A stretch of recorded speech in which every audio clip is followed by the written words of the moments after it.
Okay, so Wendy Williams is under fire for a very insensitive approach to a devastating story about a TikTok star. Now, I don't want to give away exactly the story because no one can bury the lead as well as Wendy Williams did in this clip.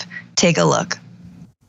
I have no idea who this is, neither does Norman, neither does one person in this building.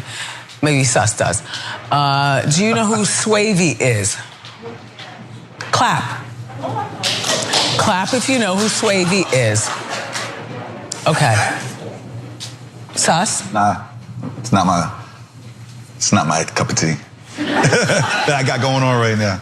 Well, he's a TikTok star. He's got more followers than me. 2.5 million. On TikTok. On TikTok, but on Instagram, you have more followers.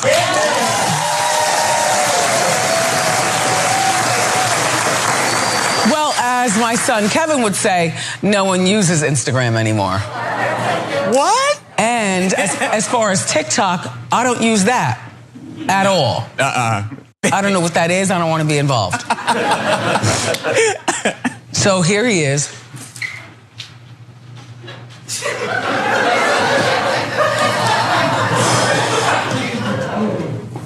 He's 19, and he was murdered Monday morning. What? What? That took a turn. What was that? Okay. I'm like, that was like one of the craziest things I've ever seen. I mean, Fran, as she's setting it up, you're like, I already hated the clip. I'm like, okay, these are TV people. Like, oh, that's TikTok. All right, whatever, boomer. Okay, like, figure it out, right? Apparently he did it. And then that was a setup for he was murdered? Oh my God. Trump is in Mar-a-Lago going, well, she seems self-absorbed. Every time you think she's maybe, I've watched this clip like 10 times and been like, okay, stop there, just stop, don't ask. Initially, who knows this guy? Anyone? No, but she's setting it up like he did something awful, he was a terrible person, he did something stupid. She's getting her audience into it like, yeah, you've got more followers, yeah, what? She looks him up and down, Cenk. She looks him up and down. Like sizing him up like a piece of meat. Like he's not. I'm like, I can't believe she didn't say, excuse me, like, oh, he's not that cute, I'm cuter. Oh my God. Okay, let's just give the details of who Swavey was, what happened. So Swavey, his real name was Matima Miller, shot on Monday in Wilmington, Delaware. He was taken to a hospital before succumbing to his injuries, according to a statement released by the Wilmington Police Department. The family of the TikTok star Swavey has vowed to get justice for his death after he was shot and killed, age 19, in a quote, senseless act of gun violence. So gun violence, not sure. Doesn't look like it was police this time. Hey, there's a change of pace. I am also really curious of how it continued and if anyone walked out of that studio audience. So it also, isn't it so scary, Cenk, that you're you can be that famous, or the people who buy tickets to go see your show are gonna be led down this primrose path and clap and trust you, and whatever you say next is oh, that's funny, or that, and then suddenly he got murdered. But I have more TikTok followers, or he had more TikTok followers. What? Does he deserve it? Is that what you're trying to say? Yeah, Francesca, I think the most interesting question is this a Burgundy situation, or did they mean it, right? So let me put it this way. I'll throw somebody under a bus here. So Al Sharpton was on MSNBC for a while as a host. Okay, yes. So here, I'll do a disclaimer here. He technically took the 6 o'clock spot after I left. Okay, so drums. I don't care at all. Okay, I chose to leave MSNBC. It's all good, right? And Sharpton's a very complicated person, right? But I know for a fact, because I have a lot of friends in the building, et cetera, that he didn't read the script before he'd go on air a lot of times. Okay. Every time. No, I don't know that it was every time. I really don't. Okay, but it was super clear in how he did it, and I know that from people inside the building, like I said. So now some anchors write all of their own material. I wrote all my own material. Rachel Maddow writes all of her own material, and a lot of anchors let their producers write the material. But at a bare minimum, most of them read the prompter before they go on air so they know what they're about to say, okay? And now I still think that's comical and ridiculous, and that's why I often call them news actors, not news anchors. I've seen anchors skimming their script like, oh, what do I think that producers wrote earlier in the day, right? Right. But Sharpton would sometimes go up there and he'd be like, and my strong opinion is, oh wait, hold on, Scroll up.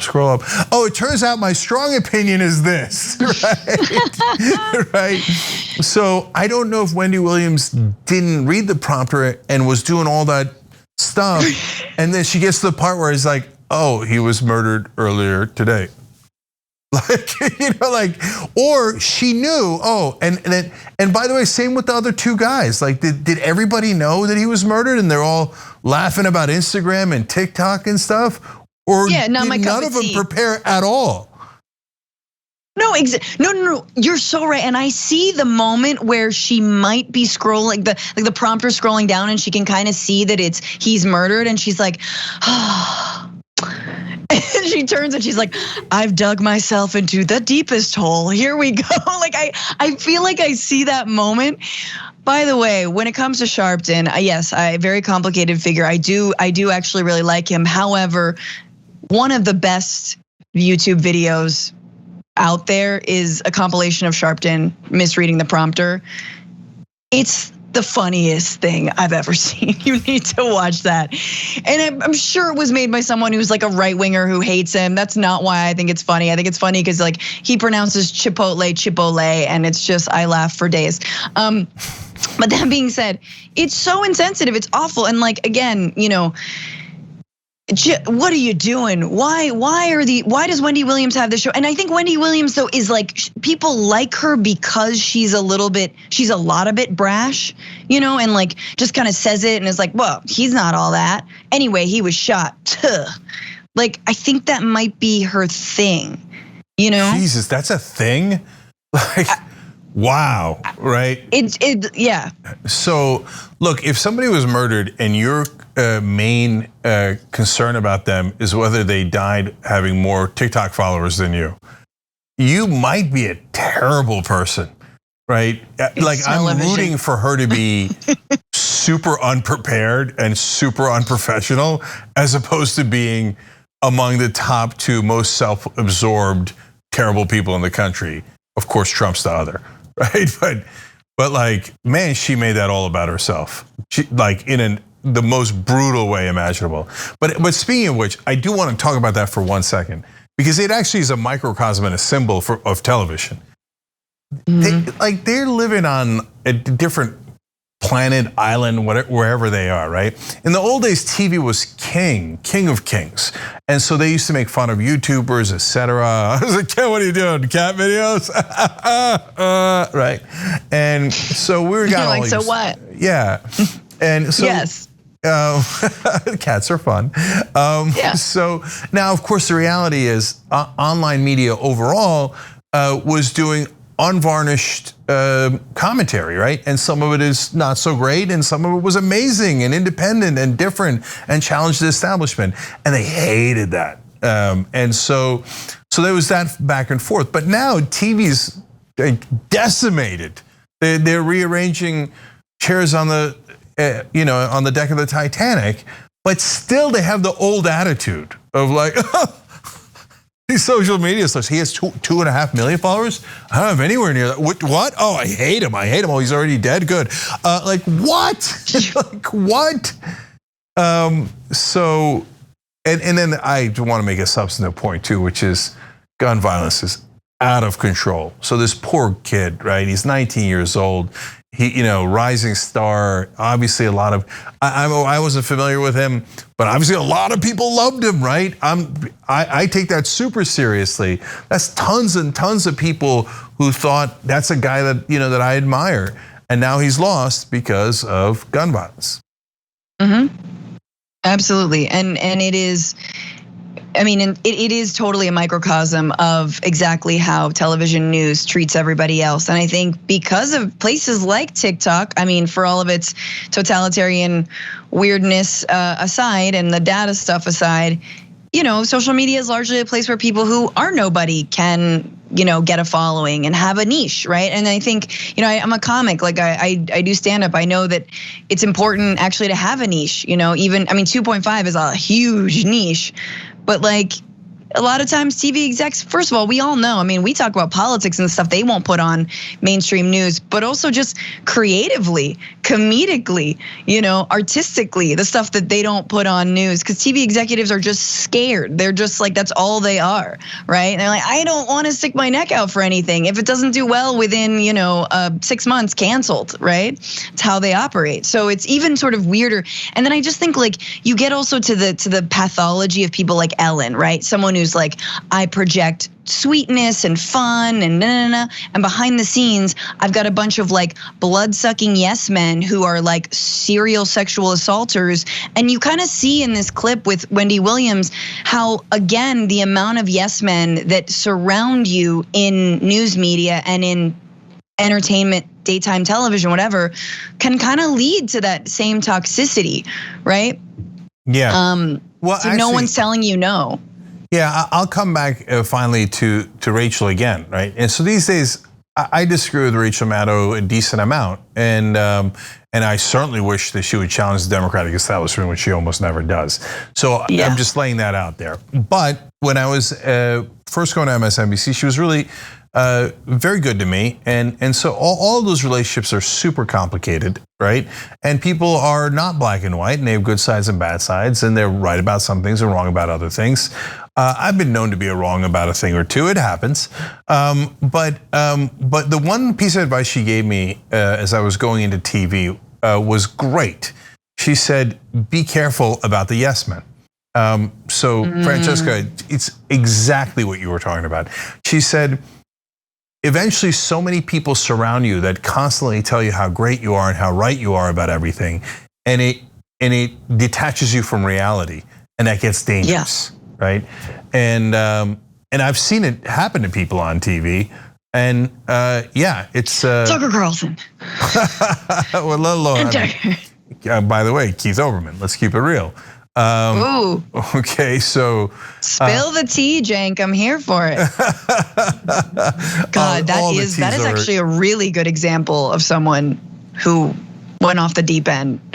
And also, by the way, and a great example of a guy who's super complicated. And he was amazing in getting MSNBC to be more progressive. And then personally, he's one of the largest jerks I've ever met. And so there's some tea. Or don't you feel like the internet, Cenk, is like the no men? Like at the same time, you can't be at the behest of the yes men.